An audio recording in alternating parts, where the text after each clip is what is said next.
안녕하십니까. 다시 할게. 안녕하십니까. 저는 간호사이기도 하고 병원에서 그 상담 일을 한 12년 동안 한 박민우라고 합니다. 반갑습니다.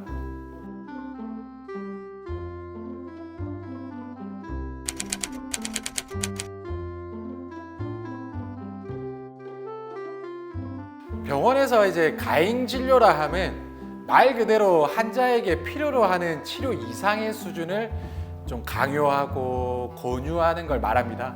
쉽게 말해 좀 필요 없는 치료를 하는 것을 가행 진료라고 볼 수 있습니다. 뭐 예를 들면 성형외과 같은 경우에 코 수술하러 갔다가 뭐 안면 돌려깎기까지 하고 나옵니다. 사실 이게 얼마 전 일인데 저희 어머니께서 이 팔자주름 때문에 필러를 하러 갔다가 그게 뭐 처음에 80만 원이라고 하다가 이 피부 당기는 것까지 같이 한 300만 원 정도 시술을 했습니다. 실제 이런 경우들이 있고 치과 같은 경우만 보더라도 이빨 하나 고치러 갔다가 임플란트 한 3-4개 한다라고 하죠. 그런 것들이 저는 가행 진료가 아닌가 하는 생각이 듭니다.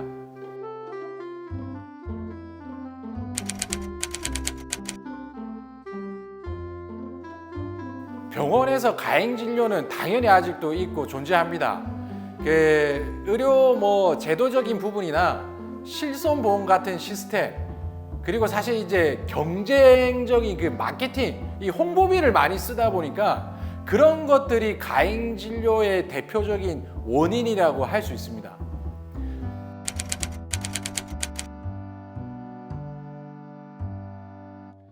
실제 사례로 병원에서는 환자에게 도수치료 처방을 내렸고 시술했지만 보험사에서는 이를 가행 진료로 판단해서 보험금 지급을 거부하는 사례가 있습니다. 또한 외래 치료비가 실손이 얼마가 안 됩니다. 그러다 보니까 이 시술이 외래로 가능한데 입원으로 이렇게 유도를 하죠. 그래서 100만 원짜리 시술이 거의 500만 원짜리 시술로 변경되기도 합니다. 이 경우 피해를 보면 온전히 이제 환자가 떠안게 되죠. 또한 요즘 사실 과도하게 오르는 실손 의료비처럼 가행 진료로 청구된 보험비가 온전히 이제 소비자, 우리 환자님들에게 돌아오는 악순환을 불러오고 있습니다. 그래서 실제 보면 옛날에는 실손 의료비를 10,000원 냈는데 한 달에 지금은 거의 한 20만 원씩 낸다. 라고 하는 환자분들이 되게 많습니다. 이게 이제 너무 과도하게 실손을 이용해서 가행 진료를 하고 있는 피해 사례라고 저는 생각합니다.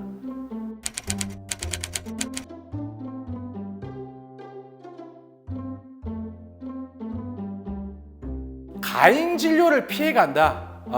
가행 진료란 말씀드린 것처럼 병원에서 강제로 이루어지지는 않습니다.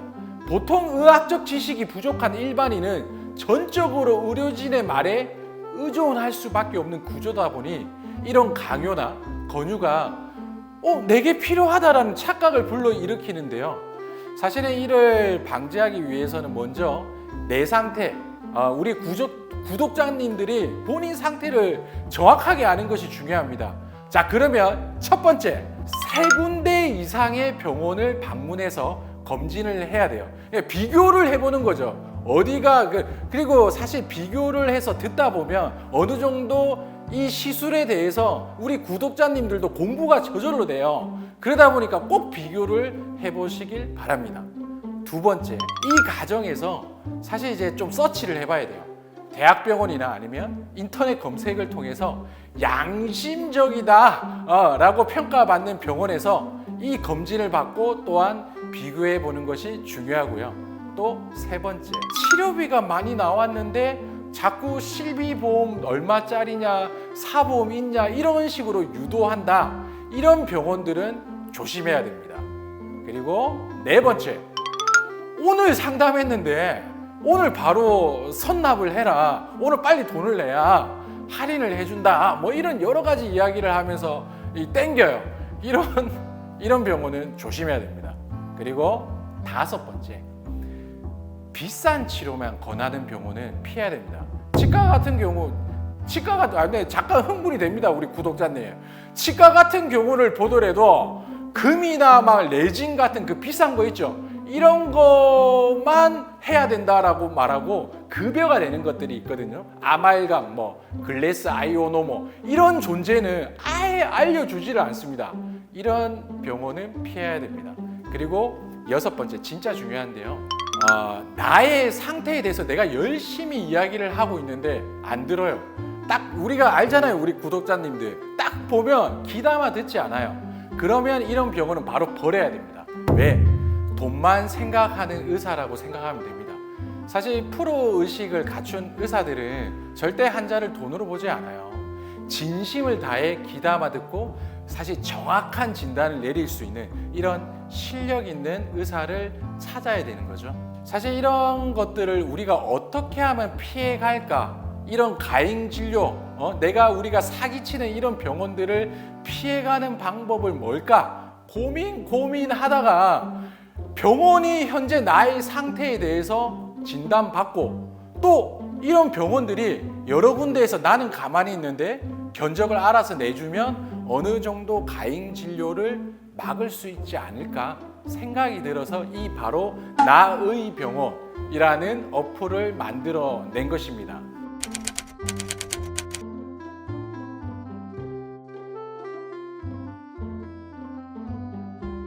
쉽지는 않겠지만 사실 앞서 말씀드린 것처럼 환자, 개개인, 우리 구독자님들이 본인의 상태에 대해서 잘 파악하고 또 우리 의사 선생님들도 좀 더 진료를 하실 때 윤리의식을 갖고 개선해 나가야 된다고 생각합니다. 그리고 이제 법적인 그런 것들이 있죠. 수가제도, 뭐 성과급 제도 같은 이런 경쟁을 불러일으키는 이런 의료제도 또한 개선해 나가야 된다고 생각합니다. 저는 우리 보신 우리 구독자님들 있죠? 사기를 당하면 안 됩니다. 항상 중요한 거는 내가 병원에서 진료를 받고 계산하고 나왔는데 느낌이 뭔가 쎄하다. 이거는 100% 가행 진료다 라고 생각을 하고 그렇게 판단하셔야 됩니다. 그래서 우리 이 나의 병원 어플을 통해서 나는 가만히 있고 그렇잖아요. 구독자님들, 내가 돈 내는 사람인데 왜 내가 피해를 봐야 됩니까? 피해를 안 봐야 된다.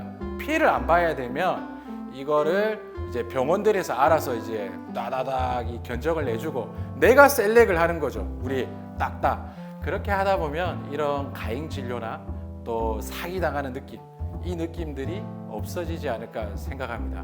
자, 마지막으로 구독과 좋아요 부탁합니다.